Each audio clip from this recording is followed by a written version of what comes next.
परमेश्वर ने शुरुआत में आदम और हवा को बनाया और आदम और हवा को बनाने के बाद उनको आशीष दी और कहा कि फलद्रूप हो जाओ।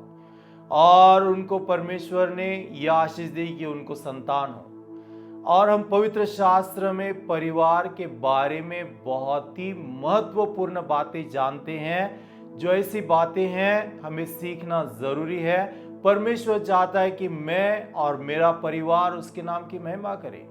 परमेश्वर मुझसे और मेरे परिवार से प्रेम करता है, इसलिए परमेश्वर ने मुझे बहुगुणित किया है। इसलिए परमेश्वर ने हमें वो आशीष दी है कि ताकि हमें संतान हो और उन संतानों को लेकर हम परमेश्वर के महिमा का कारण बने। सो आज ये बहुत महत्वपूर्ण टॉपिक है। आज संसार में कहीं ना कहीं इन चीजों की ओर देखा नहीं जा रहा है।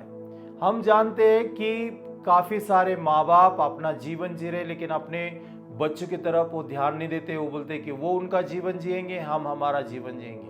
लेकिन क्या पवित्र शास्त्र इसके बारे में बोलता है? पवित्र शास्त्र हमें इसके बारे में क्या सिखाता है? क्या हम सीख रहे संसार की चाल चलन को सीख रहे हैं या परमेश्वर के वचन को हम सीख रहे हैं? सो मैं आपको बताना चाहता हूं कि आपके संतान बाल बच्चे कितने महत्वपूर्ण हैं। सो पवित्र शास्त्र से एक वचन को मैं शुरुआत में पढ़ना चाहता हूं, फिर बाद में और एक दो वचन को हम देखेंगे। भजन संहिता 127 को हम पढ़ेंगे। भजन संहिता 127 में लिखा हुआ है, देखो लड़के यहोवा का दिया हुआ भाग है, गर्व का फल उसकी ओर से प्रतिफल है।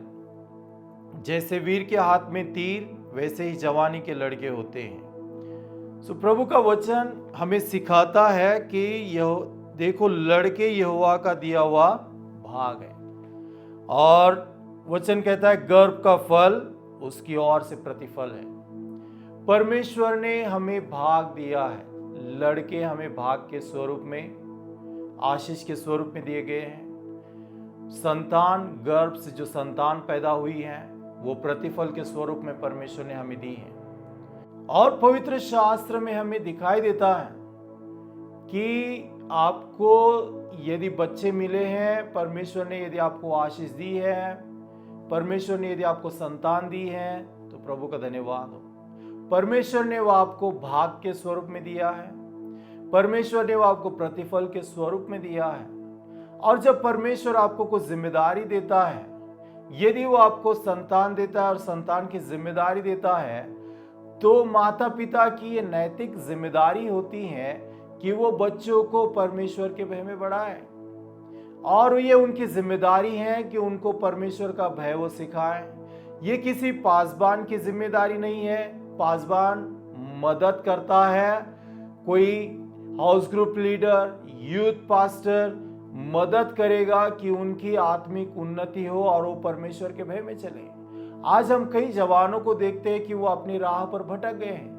हम जवानों को यदि जीवन देखेंगे आज, तो कई परिवारों में जवान उनके माँ बाप के अधीनता में नहीं है, न उनकी वो सुनते हैं, न उससे उन्हें कुछ लाभ है। लेकिन काफी सारे जवान लड़के लड़कियां आज संसार में डूब चुके, नशे की हालत में है। जीवन उनका खराब हो रहा है, उनका जीवन बर्बाद हो रहा है। चाहिए होता कि उनकी जवानी, जैसे सबोपदेशक में कहा गया है, कि उनकी जवानी परमेश्वर के लिए महिमा का कारण बन जाती। वचन कहता है कि अंतिम दिनों में मैं जवानों पर अपनी आत्मा उंडेलूंगा और वो संदेश देंगे, भविष्यवाणियां करेंगे।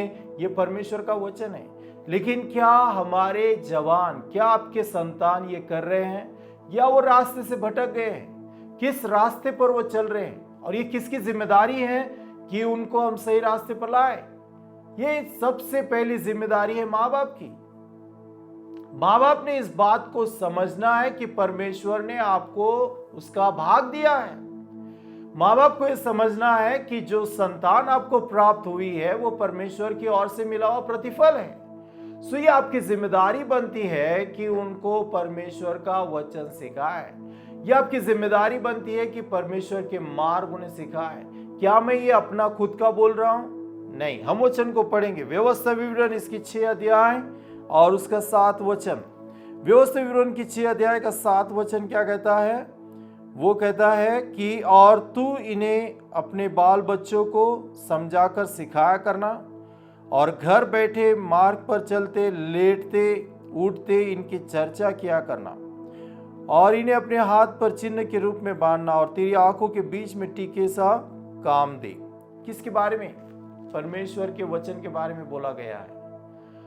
परमेश्वर ने मूसा को यह आज्ञा दी कि लोगों से कहे कि वो अपने बाल बच्चों को परमेश्वर का वचन सिखाए, उठते बैठते उनके साथ चर्चा करें, लेटते उनके साथ चर्चा करें, परमेश्वर का वचन उनके साथ में हर समय चर्चा करे। ये पवित्र शास्त्र में लिखा हुआ है। परमेश्वर मूसा के द्वारा उसने हमें सिखाया है।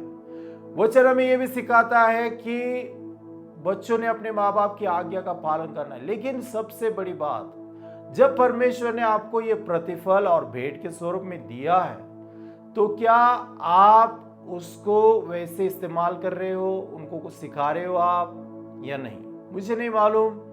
और लेकिन मैं आपको एनकरेज करना चाहता हूं कि हर माँ बाप अपने बच्चों को उठते लेटते चलते समय हर समय परमेश्वर का वचन सिखाए, ताकि वो परमेश्वर को ना भूले और सही समय पर परमेश्वर उनके ऊपर आत्मा को उंडेल दे। नहीं तो मैं आपको बताना चाहता हूं कि संसार दुष्ट है और दुष्टता संसार में बढ़ रही है। संसार में कोई भी अच्छा नहीं सिखाएगा, संसार में उन्हें कोई अच्छी सीख देने वाला नहीं मिलेगा, लेकिन आप हो जो आप उन्हें सिखा सकते हो। यह हो गया एक हिस्सा। दूसरा हिस्सा, यदि परमेश्वर ने हमें ये सब दिए हैं, परमेश्वर ने यदि भाग और प्रतिफल के स्वरूप में हमें बच्चे दिए हैं, तो क्या वो उसका हिसाब लेगा? हाँ, जरूर लेगा। प्रभु का वचन कहता है जिसको जो दिया गया है वो उसका हिसाब लेगा। यदि तू शिक्षा देता है तो तेरा हिसाब लिया जाएगा। जो भी हमारे पास धन संपत्ति है तो हम उसके लिए अकाउंटेबल है। हमारे पास संतान है, हम उसके लिए अकाउंटेबल है, क्योंकि परमेश्वर ने अपना भाग आपको दिया है, परमेश्वर ने आपको प्रतिफल दिया है। और आप अकाउंटेबल हो एज अ पेरेंट्स, माँ बाप, आप परमेश्वर के लिए, आपके संतानों के लिए परमेश्वर के प्रति आप अकाउंटेबल हो। आपको उसका हिसाब देना है। क्या आपने उनको परमेश्वर का वचन सिखाया? क्या आपने उनको लेटते समय परमेश्वर के वचन की चर्चा की? क्या आपने उनको चलते समय परमेश्वर के वचन चर्चा की? जब आप उनको लेकर बैठे थे, साथ में बैठे थे, क्या तब आपने उनके साथ परमेश्वर के वचन की चर्चा की? क्या आपने परमेश्वर का वचन उन्हें सिखाया ताकि उनके जीवन में परमेश्वर का भय बना रहे?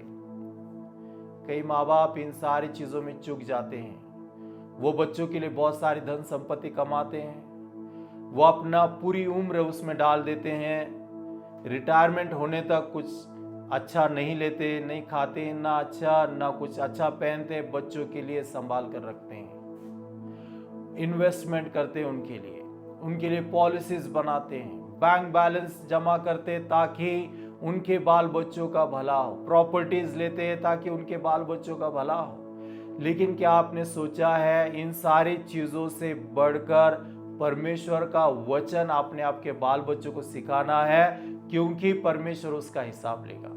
आपने जो धन संपत्ति उनके लिए जमा की है शायद वो चले जाएगी, आपने जो बैंक बैलेंस जमा किया है शायद वो चला जाएगा, आपने उनके लिए पॉलिसीज निकाली शायद वो खत्म हो जाएगी, लेकिन परमेश्वर ने जो आपको दिया है परमेश्वर उसका हिसाब लेगा।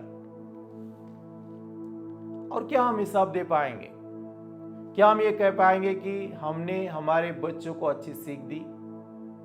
क्या आप ये कह पाएंगे परमेश्वर के सामने कि प्रभु तूने जो मुझे हिस्सा दिया था, जो भाग दिया था, जो प्रतिफल दिया था, मैं उसके प्रति विश्वासी रहा और ये देख मैंने उसके ऊपर व्यापार किया और मैंने उसको बढ़ाया। परमेश्वर तब मुझसे कहेगा भले और विश्वास उदास आप मेरे साथ आनंद कर। लेकिन यदि हम कहेंगे कि तूने तो मुझे दिए थे, बच्चे दिए थे, लेकिन मैंने उसके ऊपर कुछ नहीं किया, उन्होंने अपना जीवन जिया, मैंने अपना जीवन जिया, मैं उसके प्रति विश्वासी नहीं हूं ना रहा, तो आपको मालूम है जिसको एक दिया गया था उसके साथ क्या हुआ। और मैं नहीं चाहता कि आपके साथ ऐसा कुछ हो। मैं चाहता हूं कि आप देरी से क्यों ना हो परमेश्वर की योजना को समझिए। प्रभु चाहता है आप और आपका घराना उसके नाम की महिमा करे। परमेश्वर चाहता है कि आप संगठित होकर परमेश्वर के नाम का धन्यवाद करें।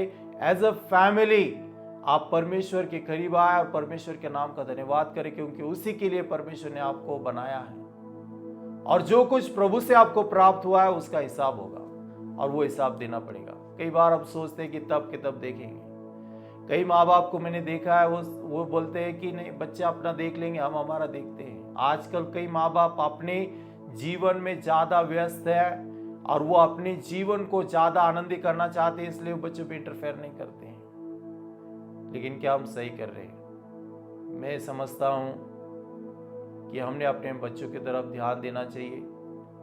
यदि आपको भविष्य बनाना है उनका, यदि आप सोचते हो कि आने वाले बुरे समय में आपके बच्चे उसका सामना कर पाए, तो मैं आपको एनकरेज करूंगा, उनको परमेश्वर का वचन सिखाइए, ताकि वो परमेश्वर को भी नहीं भूलेंगे और आपको भी नहीं भूलेंगे, ताकि वो प्रभु से भी प्यार करेंगे और आपसे भी प्यार करेंगे, ताकि वो प्रभु का भी आदर करेंगे और आपका भी आदर करेंगे। क्यों? क्योंकि उनके जीवन में परमेश्वर का भय है। तो प्रभु आपको आशीष दे। उसके बारे में मैं वापस आपसे बात करूंगा। और मैं धन्यवाद करता हूं आप लोग हम मेरे साथ जुड़ गए। यदि सच में आपको ये अच्छा लगा और आपको लगता है कि ये बहुत महत्वपूर्ण शिक्षा है और कई परिवारों में अशांतता है, बच्चों में एकता नहीं है, बच्चे भटक रहे हैं, तो कृपा करके आप इसको शेयर कीजिएगा उनके साथ में। किसी एक व्यक्ति को तो भी आप शेयर कीजिए, ताकि वो भी इसको देखे और उनके जीवन में परिवर्तन आए और परमेश्वर की सही योजना उनके और उनके परिवार में हो, और परमेश्वर अपनी आत्मा उनके जवानों पर उंडेल दे, ताकि वो लोग पवित्र आत्मा से भरकर परमेश्वर के नाम की महिमा करें और संसार में एक प्रभावित व्यक्ति बन जाए। हर माँ बाप चाहता है कि उनके बच्चे संसार में प्रभावित हो। हर माँ बाप का ये दर्शन होता है, स्वप्न होता है कि उनके बच्चे ऊंची उड़ान ले। यदि आप सच में चाहते हो कि आपके बच्चे ऊंची उड़ान ले, तो मैं आपको एनकरेज करूंगा, शिक्षा के साथ साथ परमेश्वर का भय उन्हें सिखाइए। और परमेश्वर का भय तब आएगा जब वो वचन को पढ़ना सीखेंगे। सो प्रभु आप सभी को आशीष दे, परमेश्वर आपके परिवार को आशीष दे। और मेरी प्रार्थना है कि आपके परिवार में परमेश्वर की भरपूरता रहे, आपके बच्चों के ऊपर परमेश्वर की आत्मा उंडेल दी जाए। और मैं आपको एनकरेज करूंगा, प्लीज आपके बच्चों को परमेश्वर का वचन सिखाइए, ताकि आने वाले दिनों में वो बुराई का सामना कर सके।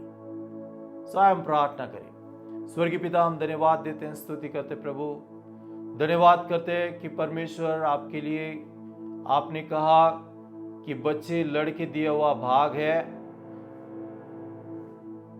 और प्रभु यीशु मसीह आपने वचन में कहा परमेश्वर कि बच्चे प्रभु प्रतिफल है। हम धन्यवाद देते हैं, हम स्तुति करते हैं, हम प्रार्थना करते प्रभु हर परिवार में प्रभु आपकी भरपूरता रहे और हर परिवार का बच्चा परमेश्वर आपके भय में बढ़े। हर एक परिवार में प्रभु माँ बाप को सहायता कीजिए, ताकि वो आपका वचन प्रभु अपने बच्चों को सिखा सकें। चलते उठते बैठते समय लेटते समय प्रभु हर माँ बाप अपने बच्चों को आपका दिया हुआ वचन सिखा सके प्रभु। और हम प्रार्थना करते जिस परिवार में प्रभु बच्चे बिगड़ गए हैं, जिस परिवार में प्रभु परमेश्वर सारी चीजें प्रभु अशांतता में परमेश्वर बनी है, हम प्रार्थना करते उस परिवार में आपकी शांति आए, उन बच्चों में प्रभु आपका भय आए। जो विनाश के मार्ग पर हैं प्रभु वो लौट कर वापस आए। प्रभु आप ऐसा अनुग्रह कीजिए कि वो लोगों के जीवन में पश्चाताप आए, उन जवानों के जीवन में पश्चाताप आए, बुरी संगति से वो छूट जाए और प्रभु आपकी महिमा में वो आए। हम धन्यवाद देते हैं, स्तुति करते हैं हर परिवार में। प्रभु यीशु मसीह के नाम से हम आशीष बोलते हैं, प्रार्थना यीशु मसीह के नाम से मांगते हैं,